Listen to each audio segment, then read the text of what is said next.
नमस्कार साथियों, smart scholars YouTube channel में आपका स्वागत है।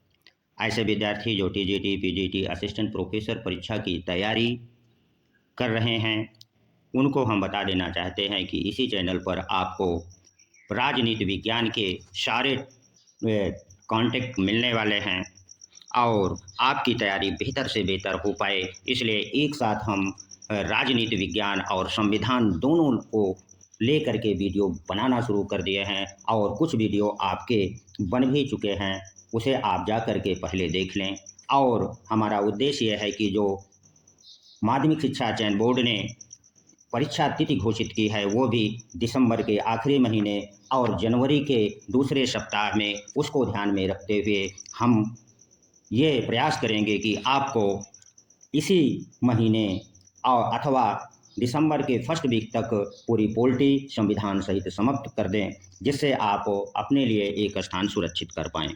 चलिए, हम लोग आज जिस टॉपिक पर चर्चा करने वाले हैं, उस टॉपिक का नाम है कैबिनेट मिशन योजना कब बनती है और कैबिनेट मिशन योजना के तहत हमारे संविधान सभा का निर्माण कैसे होता है, इसको जानेंगे। तो जैसा कि पिछले वीडियो में हम लोगों ने ये चर्चा किया था कि जो क्रिप्स मिशन था, उसको भारतीय नेताओं ने अस्वीकार कर दिया था और महात्मा गांधी के नेतृत्व में 9 अगस्त 1942 को अंग्रेजों भारत छोड़ो का आंदोलन आगाज हो चुका था और गांधी जी ने इस आंदोलन में भारतीयों से कहा था कि करो या मरो का नारा दिया था।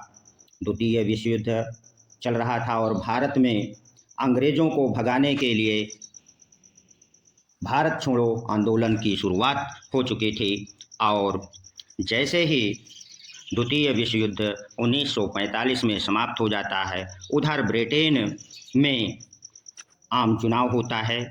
आम चुनाव में उदारवादी दल की सत्ता होती है और लेबर पार्टी के एटली कौन प्रधानमंत्री बनते हैं? लेबर पार्टी के एटली के नेतृत्व में सरकार का गठन हो जाता है और 14 मार्च 1946 को प्रधानमंत्री एटली कब 14 मार्च 1946 को प्रधानमंत्री एटली हाउस ऑफ कॉमन्स में यह घोषणा करते हैं। कहाँ करते हैं? हाउस ऑफ कॉमन्स में एक घोषणा करते हैं। हाउस ऑफ कॉमन्स का अभिप्राय है जैसा कि हमारा संसद है, में यह घोषणा करते हैं कि भारतीयों को स्वतंत्र होने का अधिकार है और यह भी कहते हैं कि 1948 के पहले पहले भारत को हम स्वतंत्र कर देंगे, बशर्ते कि 1948 तक भारत अपने नागरिकों के लिए अपना संविधान निर्माण कर ले और संविधान में निर्माण करने के सहयोग हेतु एटली द्वारा अपने कैबिनेट अर्थात अपने मंत्रियों में से 3 सदस्यीय दल भेजते हैं और चूंकि उनके कैबिनेट से ये जो 3 सदस्यीय दल आते हैं, जैसा कि आप चित्र में देख रहे होंगे कि ये जो 3 सदस्यीय दल था, इसमें अध्यक्ष थे लॉर्ड कौन थे? लॉर्ड पैथिक लॉरेंस थे। कौन थे? लॉरेंस थे, जो इस कैबिनेट मिशन के अध्यक्ष बनाए गए थे और अन्य 2 सदस्य स्टैनफोर्ड क्रिप्स तथा एबी अलेक्जेंडर थे। यानी क्रिप्स और एबी अलेक्जेंडर इसके सदस्य थे तथा ये कैबिनेट मिशन भारत कब आता है इसको भी जान लें। तो ये 3 सदस्यीय कैबिनेट मिशन भारत पहुंचता है 24 मार्च 1946 को दिल्ली पहुंच आता है। यहाँ से भी प्रश्न पूछ सकता है कि जो 3 सदस्यीय कैबिनेट मिशन था, उसके सदस्य कौन कौन से थे? तो आप यदि नोट्स बना रहे हैं तो लिख लीजिए, लॉर्ड पैथिक लॉरेंस इस 3 सदस्यीय कैबिनेट मिशन के अध्यक्ष थे। स्टैनफोर्ड क्रिप्स व एबी अलेक्जेंडर इसके 2 सदस्य थे। कभी कभी सदस्यों का नाम देकर के आपसे परीक्षाओं में पूछ लिया जाता है कि इनमें से कौन नहीं है। तो यदि आप नोट्स बनाए रखें होंगे तो आपको इसका उत्तर देने में कोई परेशानी नहीं होगी। दूसरा प्रश्न आपसे यह पूछा जा सकता है कि यह कब पहुंचा, तो 24 मार्च 1946 को यह दिल्ली पहुंचता है और 16 मई कब 16 मई 1946 को कब 16 मई 1946 को यह अपनी योजना को प्रकाशित कर देता है। अब हमको ये जानना जरूरी है कि कैबिनेट मिशन ने अपनी योजना में क्या चीज़ें बतलाई हैं उसको भी हम लोग यहाँ जानेंगे। तो कैबिनेट मिशन ने जो संविधान सभा के गठन की योजना बतलाई है उसमें उन्होंने ये कहा, क्या कहा कि संविधान का निर्माण किसका, संविधान का निर्माण या गठन आनुपातिक प्रतिनिधि द्वारा किया जाएगा। पहला उन्होंने संविधान निर्माण के बताया कि संविधान का जो निर्माण होगा वो आनुपातिक प्रतिनिधित्व अर्थात राज्य जितने भारत में हैं, ब्रिटिश प्रांत और देशी रियासतें, उनकी जनसंख्या के अनुपात में उनको संविधान सभा में प्रतिनिधित्व दिया जाएगा। दूसरी बात इस प्रस्ताव में कही गई, दूसरी बात ये कही गई कि 10 लाख की जनसंख्या पर एक सदस्य का निर्वाचन होगा संविधान सभा के लिए। तीसरी मुख्य बात जो कही गई वो ये थी कि संविधान सभा में जो प्रांतों से सीटों का आवंटन होगा वह समुदाय किसके आधार पर, समुदाय के आधार पर किया जाएगा। और समुदाय का आधार अपने प्रस्ताव में उन्होंने बताया कि समुदाय के आधार पर 3 भागों में बांट दिया जाएगा, हिंदू, मुस्लिम और सिख। यहाँ से भी आपसे एक प्रश्न बन सकता है कि जो संविधान सभा का गठन हुआ था और समुदाय के आधारों पर सीटों का जो आरक्षण था वो किन किन समुदायों के लिए था, तो हिंदू, मुस्लिम और सिख 3 समुदायों के लिए आरक्षित की गई थी। और चौथी विशेषता इस प्रस्ताव की यह थी कि इसमें देश के लिए अलग और प्रांतों के लिए, देश के लिए व प्रांतों के लिए अलग अलग संविधान बनाने का प्रस्ताव दिया गया था। ठीक, आशा करते हैं कि यहाँ तक आप लोगों ने भली भांति समझ लिया होगा।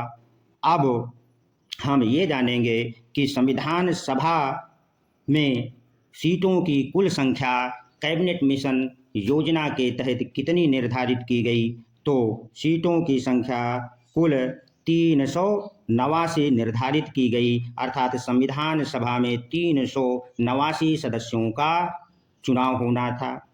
और ये चुनाव ब्रिटिश प्रांतों या ब्रिटिश क्षेत्रों से, ब्रिटिश प्रांतों या ब्रिटिश क्षेत्रों से 296 सदस्य चुने जाने थे तथा 93 सदस्य देशी रियासतों से चुने जाने थे। यहाँ से भी आपको प्रश्न टीजीटी पीजीटी परीक्षा में पूछ सकता है कि ब्रिटिश प्रांत से कुल कितने सदस्य संविधान सभा के लिए निर्वाचित किए जाने थे, तो कुल कितने थे, 296, और देशी रियासतों से कितने मनोनीत किए जाने थे, तो वो 93। चलिए अब हम लोग आगे ये समझते हैं कि जो 296 सीटें ब्रिटिश प्रांतों के लिए थी वो कैसे विभाजित हुई थी। तो ब्रिटिश जो क्षेत्र थे उसमें जो प्रांत थे, क्या थे, प्रांत, उस समय ब्रिटिश शासन के अधीन 11 प्रांत थे और वहाँ से कुल 292 सदस्यों का निर्वाचन होना था तथा 4 कमिश्नरीय क्षेत्र थे। वो कौन कौन से थे इसको भी जान लें। पहला था अजमेर मारवाड़ कमिश्नरी क्षेत्र, दूसरा बलूचिस्तान था और तीसरा कुर्क या कर्नाटक क्षेत्र था और चौथा दिल्ली था, जहां से प्रत्येक कमिश्नरी क्षेत्र से एक एक सदस्य चुने जाने थे। और सदस्यों का चुनाव जो प्रांतीय क्षेत्रों से होना था वह वहाँ पर तत्कालीन विधानसभा सदस्यों के द्वारा 296 सदस्यों का निर्वाचन होना था। अर्थात अप्रत्यक्ष रूप से 296 सदस्यों का चुनाव विधायिका द्वारा, प्रांतों की विधायिका द्वारा चुने जाने थे। अब 2 जुलाई 1946 में चुनाव होता है। किसके लिए होता है? 296 सीटों पर चुनाव कराया जाता है। वो 296 सीटें किनके लिए थी? एक तो 11 प्रांत जो ब्रिटिश के अधीन थे और 4 कमिश्नरी क्षेत्र थे। इसमें सबसे पहले हमको यह जानना जरूरी लगता है कि जो ब्रिटिश प्रांत थे 211 प्रांत, जिसमें 292 सीटें और 4 कमिश्नरी किस प्रकार आरक्षित की गई थी। तो इसमें से 313 सीटें सामान्य समुदाय के लिए 213 सीटें जो निर्धारित की गई थीं वह सामान्य समुदाय के लिए तथा 93 सीटें मुस्लिम समुदाय के लिए और 4 सीटें सिख समुदाय के लिए आरक्षित थीं। चुनाव होता है, क्या होता है? चुनाव जुलाई 1946 में संपन्न कराया जाता है। इस चुनाव में दलों की स्थिति जान लें कैसी रही। कांग्रेस को 208 सीटें मिलती हैं। कितने सीटों में से? 296 सीटों में कांग्रेस 208 सीट जीत लेती है तथा मुस्लिम लीग को कुल 73 सीटें मिलती है और अन्य छोटे दलों को कुल 15 सीट मिलती है। जबकि मुस्लिम समुदाय के लिए आपने अभी पढ़ा कि 93 सीटें आरक्षित थी, लेकिन उसे केवल 73 सीटें मिल पाती हैं। इस तरह 296 सीटों पर चुनाव संपन्न हो जाता है और विभिन्न दलों की स्थिति इस प्रकार थी। तो यहाँ से भी प्रश्न परीक्षाओं में पूछा जा सकता है कि कांग्रेस को जो जुलाई 1946 में संविधान सभा का चुनाव हुआ था, संविधान निर्माण के लिए जो चुनाव हुआ था, कितने सीटें मिले? 208। मुस्लिम लीग को कितनी मिल पाई थी? 73। और अन्य छोटे दलों को कितनी सीट मिली थी? 15 सीटें मिली थी। ठीक, यहाँ तक आप लोगों ने समझ लिया होगा। अब हम आते हैं देशी रियासतों के सदस्यों का चुनाव कैसे हुआ था।